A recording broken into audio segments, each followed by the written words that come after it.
Hi, everyone, and thank you for joining us on the Empowered Mama Summit. Welcome back. Today, I have Keishan Rowe, who is here. She is the legacy lady and financial advisor. And so, Keishan, thank you so much for being here, for spending some time with us. Will you tell the mamas and the women that are on today a little bit more about yourself and what you do?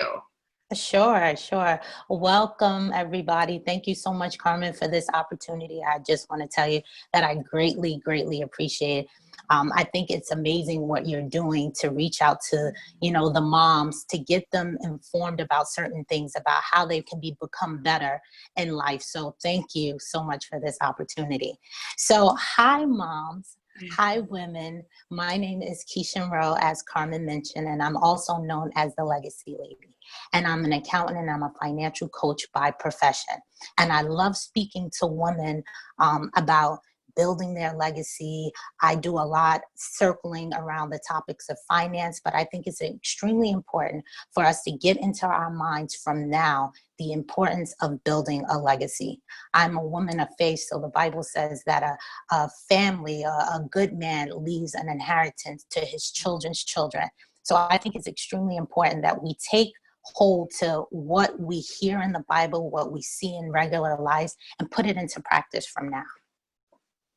I love that. Thank you so much. And I know that in the Bible and, even in the dictionary, right? If we go to maybe some of us who are not as, some that are watching are not as faith-based or, spiritual, etc. But I think the definition is the same, right? Across the board, Yes. The idea of inheritance and what are we being, providing for our families. And so on that note, and you being the legacy lady, and of course you guys know why I asked her to join us, because hello, the legacy lady.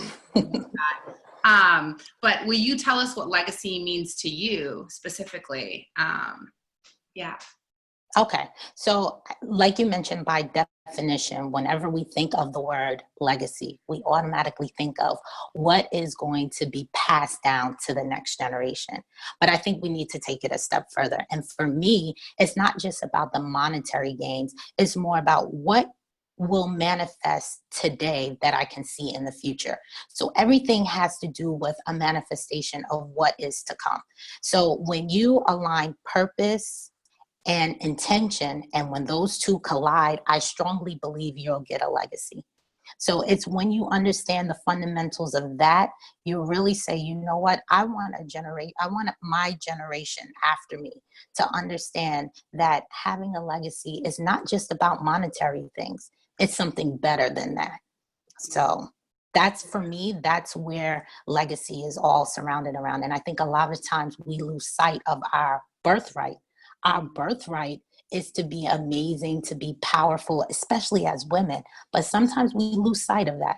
So understanding that your legacy is to supersede you or to surpass you, once you get that in your mind, I think the sky is the limit.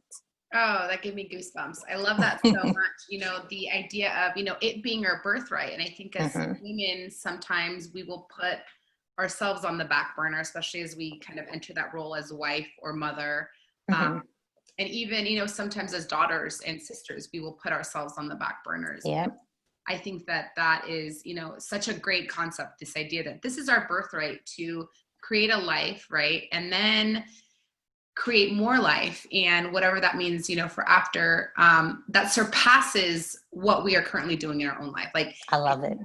As a mom, I have my daughter, and I want her to be better than I am, to have, like an even better life than I've had, and just to do whatever she wants. And for me to create that legacy, whether it's monetarily, value-based, whatever it is, but that she kind of takes that and can grow it even further, and then pass on, generations, beyond my life.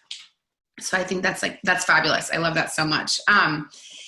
Tell me, why would you say, so for the moms that are tuning in, right, this summit is about reclaiming your personal power, living a purpose-filled life, and then creating your legacy, and how kind of all of those are related in one way or another. But right now I want to focus on living a purpose-filled life. Why would you say that that's important in creating your legacy, whether it's monetary or value-based?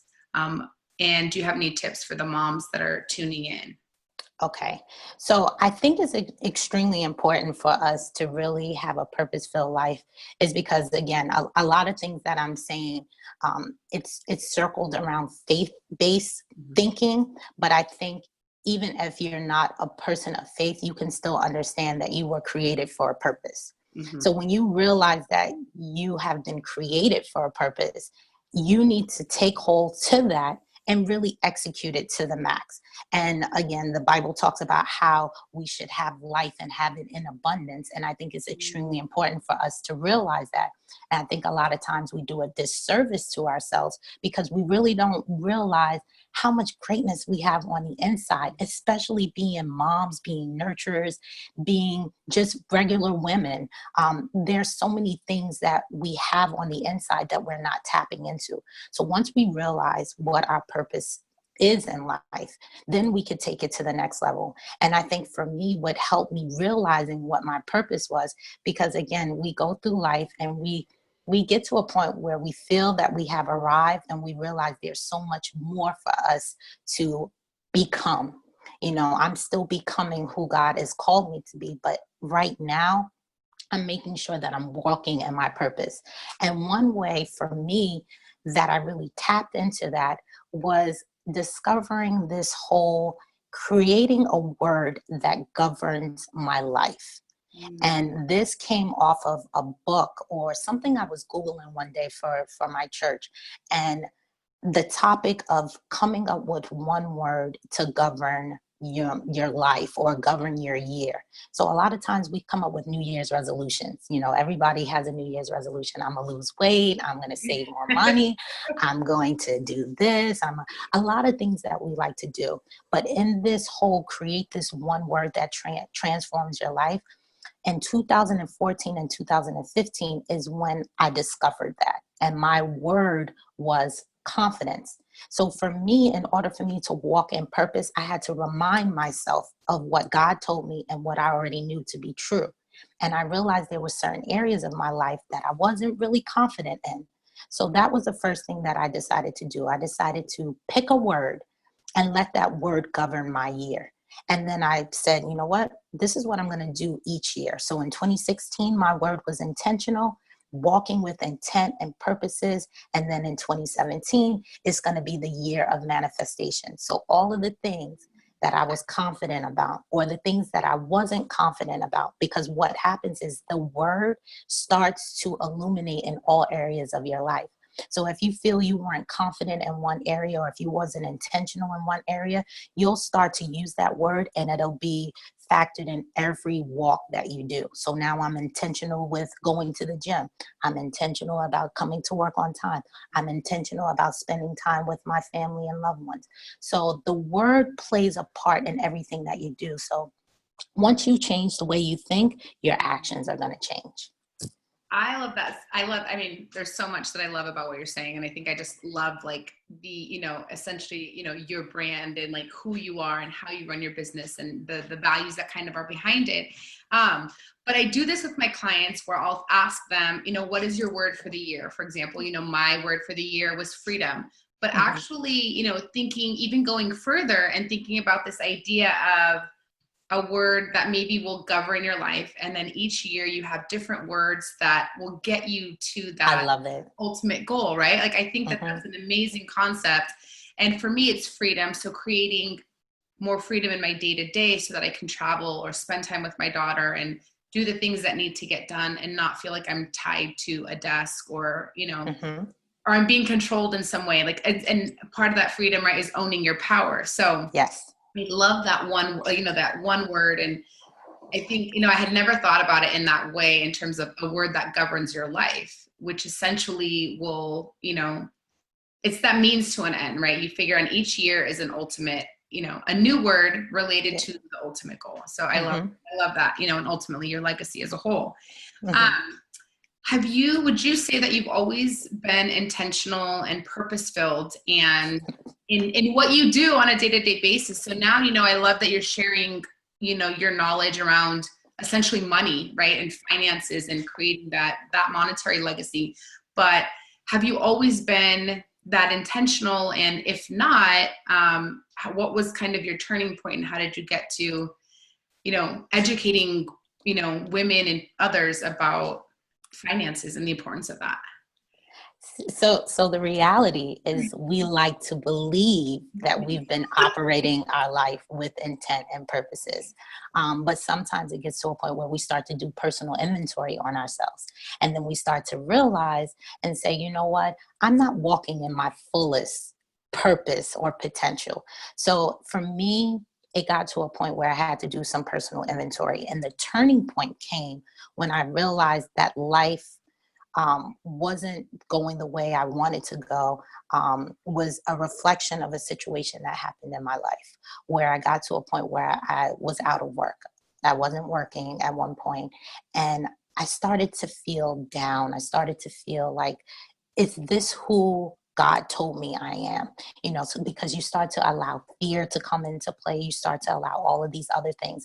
And that's why in 2015, my word was confidence, because I knew that my situation was not a reflection of who I was.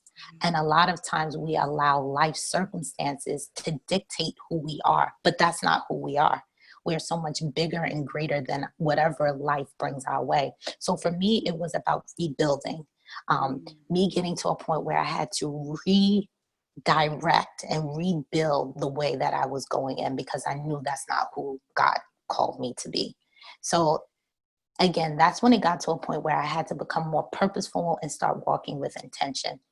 And that's when the legacy lady really came into life, because it was like, I need to take hold to all of these things that I know to be true about me. And then that's what propelled me to really walking in optimum freedom, walking in purpose, walking with intention. And it's like one word translated into another word was translated into another word. So some situations in life occur and it causes you to become uneasy. But I think the key thing to realize is that you're not your situation. Yeah. Yeah. And something that came up for me while you were speaking was your word of confidence, and then intentional, right? And then manifestation, and ultimately the legacy lady is essentially what this entire summit is about, which I love. Is that, we're reclaiming your power, like your confidence, like owning who you are, owning what your values are, and then living with purpose and intention, and then ultimately manifesting or creating that life that you want to live and the legacy that you want to leave. So I think that I just, that kind of popped into me, and I was like, how perfect is this? Yes, I love it. But yeah, and sometimes, and I thank you for sharing your story, but as a reminder to the moms here and the women that are tuning in, that we don't have to have it all figured out. It's a progression. We may feel like we're stuck and at the bottom, or don't know where we're going, and the only way up, only way out is up. Is knowing that we've all been here. So everybody that's on this summit, that's been on, that's been featured in these interview series, we've all been kind of stuck, and we have not all. And, all of the women that have been featured have, said they haven't always been living in purpose and intention. And so we've been where you're at, and now is the time that you choose to transform your life. You've opted in to watch these interviews and these women to show you how you can change your life and how you can create that. And so I love, that idea of rebuilding, and you don't have, things go up and down. And once you hit bottom, like, it's not over. You're still here. Now it's time to make the change that you really want, to create your life that you want. And then with, the confidence part of it, I love that, because when you feel confident, right, you own your power, you are essentially empowered, right? That's it. Empowered in power. What does empowered mean to you, or being an empowered woman? What does that mean to you? I think for me, empowered means really walking in your truth, even when it seems hard. So for you to really understand that you are equipped with so many great attributes on the inside of you. And once you realize that, you're going to be even more empowered to take the necessary steps. Again, we were designed for greatness. But again, life situations and circumstances causes us to revert back to what we don't know to be true about ourselves. So it causes us to live beneath the wealth that is on the inside of us. Again, it goes back to this legacy thing. Like, that's why I feel like legacy is so much more than just monetary. It goes to a greater level, because if you really realize what's on the inside of you and realizing how empowered you are, you would have a different walk. And it's about regaining, redirecting your purpose to be intentional, to be purposeful, and realize that the power comes from you being who God has called you to be. Yes, absolutely. So, and I love that. So there was something that you said around legacy. So I think it's interesting. So sometimes, people will say, oh, there's this idea around money and how it's right. The money is the root of all evil. But I think that money, in terms of legacy and owning your power, is such an amazing tool. Like, yes. If you have the money, you can travel, you get the freedom that you want, you create the lifestyle that you live, that you crave. And so I think that by embodying who you are and being who you are and owning your power and who you are meant to be in this world, and then working towards and creating a financial, like a nest egg or, yes. That financial foundation, you can ultimately propel your life to be more of what you want versus, the day-to-day, pay my bills, go to work, and that's it, right? Because I don't think anybody, I don't think that's how they intend to live their life or how they want to live their life. Yeah. I'm sure that people want to do more things and explore the world and, opportunities. What would you say if there were kind of, if moms were at this point where they want to maybe start creating a foundation, sometimes it's women are just getting back into the workforce, or their husbands were the main breadwinner, or, something, along those lines. What kind of advice or what tips do you have in terms of maybe creating more of the financial foundation that they would want to create the legacy and, the value-based stuff as well as the monetary? Okay. So I think, I love that question, because I love to talk about the monetary side of things, because again, we were born free. We were born financially free. However, we allow society to create opportunities for us to get in debt. And I feel like it strips away from the core of who we are, because we were not created to live in debt, nor were we created to live in fear. So I would say the first thing, in regards to building a legacy, we have to start with the fundamentals. And the fundamentals would be creating a budget. Now, a lot of people, they don't like budgets because they feel that budgets are designed to restrict them of enjoying life. But in actuality, a budget actually promotes holistic living, because it lets you know how much money you have and how much money you can spend. So once you understand the fundamentals of a budget and giving every dollar you have a name, I think you could take it to the next level. And how now you take it to the next level is now looking at your income that you have coming in. And a lot of times we're successful in our careers. We graduate from high school, we graduate from college, we're moms, we're doing great things in society. However, we miss the mark and we fail at life. And the reason why we're failing at life, unfortunately, is because we don't understand the truth behind money. And a lot of times we get a great job making $80,000, $100,000, but we don't think about our legacy. We don't think about our net income. Our net worth. We only think about our net income, which is how much we have coming in. But if we really think about, our net worth, which is your assets, which is all of those things that add value to who you are, which is a house, property, stocks, bonds, cash. And we look at that in relation to our liabilities, which would be credit card debt, student loans, mortgage payments, all of those things that take away from our assets, then we'll really understand what our net worth is. And that's why so many people like Bill Gates and, Warren Buffett are so successful, is because their net worth, which is your assets minus your liabilities, are so high. And I feel like in certain communities and in certain homes, we're not having these conversations about how to build our net worth. We talk about getting a great job, and making $100,000, but we don't talk about how to take it to the next level. Yeah. So I want for the audience, the women, to really get into their minds of, it's great to have a good job, but think about your net worth.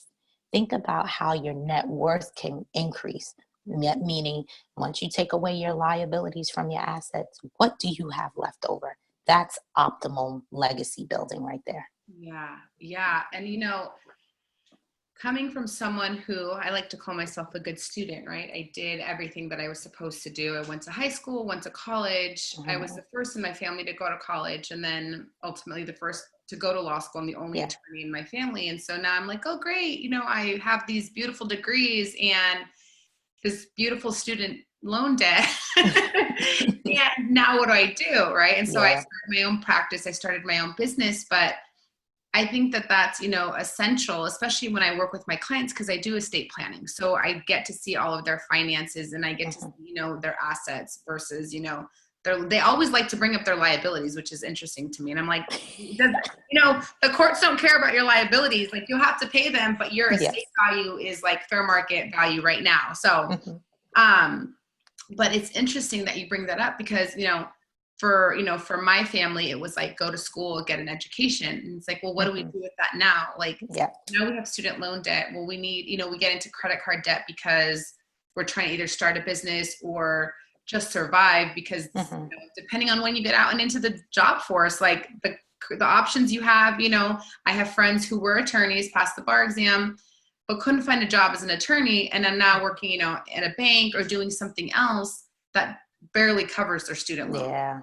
And so I think really focusing in on that, because we aren't taught how to manage our money. Like, I've never did I take a finance class? No, but I'm sure if I would have majored in finance, I probably would have had a ton of business classes around money, but we're not taught that. Even in high school, we get home ec, right? Or that domestic type, but we need to know how to manage our money. Like, great, we can clean the house. We can hire somebody to clean the house. Tell me how to make my money work for me and, get my money so I can free up some of my time so I can pay somebody who has their own business, cleaning houses, or a chef that wants to get paid, right? But we're not taught how our money can make money. And, maybe there's an economics class somewhere scattered in. I know I didn't take it in high school. So, but yeah, we aren't taught about money from a young age. We're taught about go to school and get an education, but we're not taught how to live life.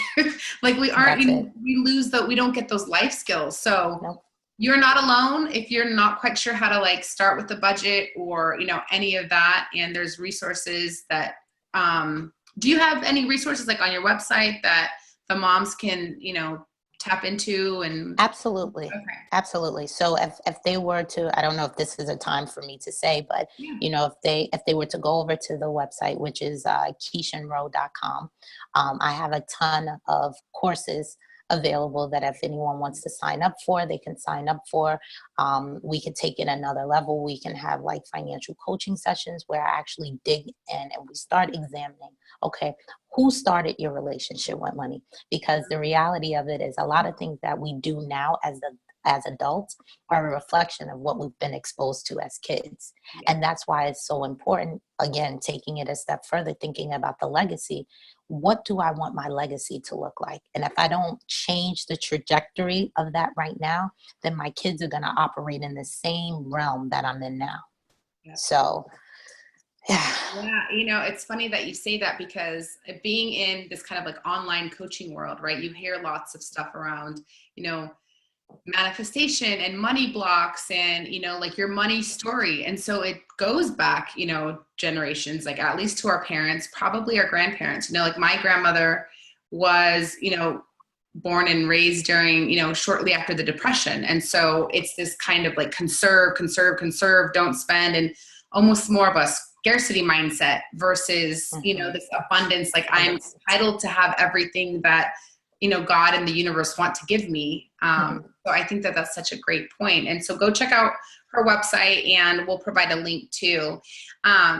Thank you so much for being here. And one last question. Sure. If you had one piece of advice for the moms who are kind of looking for their purpose or meaning or, a way to start, thinking about their legacy, what would be the one thing you want them to kind of walk away from your interview with? I would say the one thing that I want each listener to walk away with is to realize who you are and to realize whose you are. So realizing that there is so much, again, on the inside of you that you're not tapping into because of life situations, because of fear, because of, all of these different things. I remember hearing two things that I want to share. The first thing was, if you knew at your 10th attempt that you would be successful, if you failed 9 times and you knew on your 9th time of failing that your 10th time you would be successful, you would go out there and you would fail on purpose. I think a lot of times we allow fear to cause us not to push ourselves to be successful. And that's in any area of our lives. So I would say the first thing is, don't allow fear to stifle you.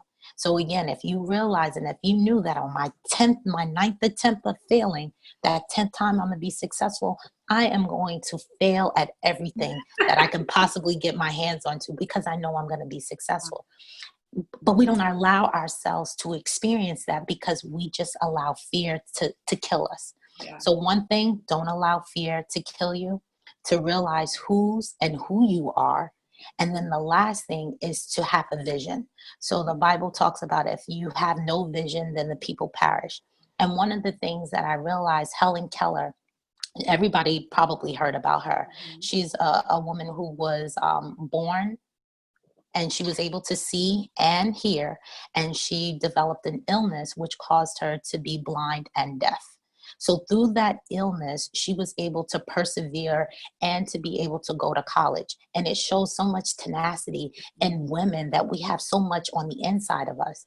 And there was an interview that was taken where an interviewer asked her, what is the worst thing about being blind? And she said, what's worse than being blind is having sight with no vision. So I want us to not just have sight, but to have vision. And that vision, again, goes into our legacy. So those are the things that I want to leave with the audience today. Yes. Thank you so, so much. That was absolutely, I mean, that says it all, right? The worst thing, and I'm probably going to butcher the crap out of this, this quote, but what's worse than being blind is having sight with no vision. So, we are fully healthy, functioning people. We have things that come up that may stress us out, that may allow fear to creep in, but we are able to fully function, and we need to create a vision and, focus on the life that we are meant and were created to live. So I love that. Thank you so, so much for joining us today and for sharing, your insight around this. We will have all of Keishan's contact info in the email. So if you want to reach out to her, go to her website, check out her courses. And thank you all for being here. And we will see you in the next one. Bye. Bye.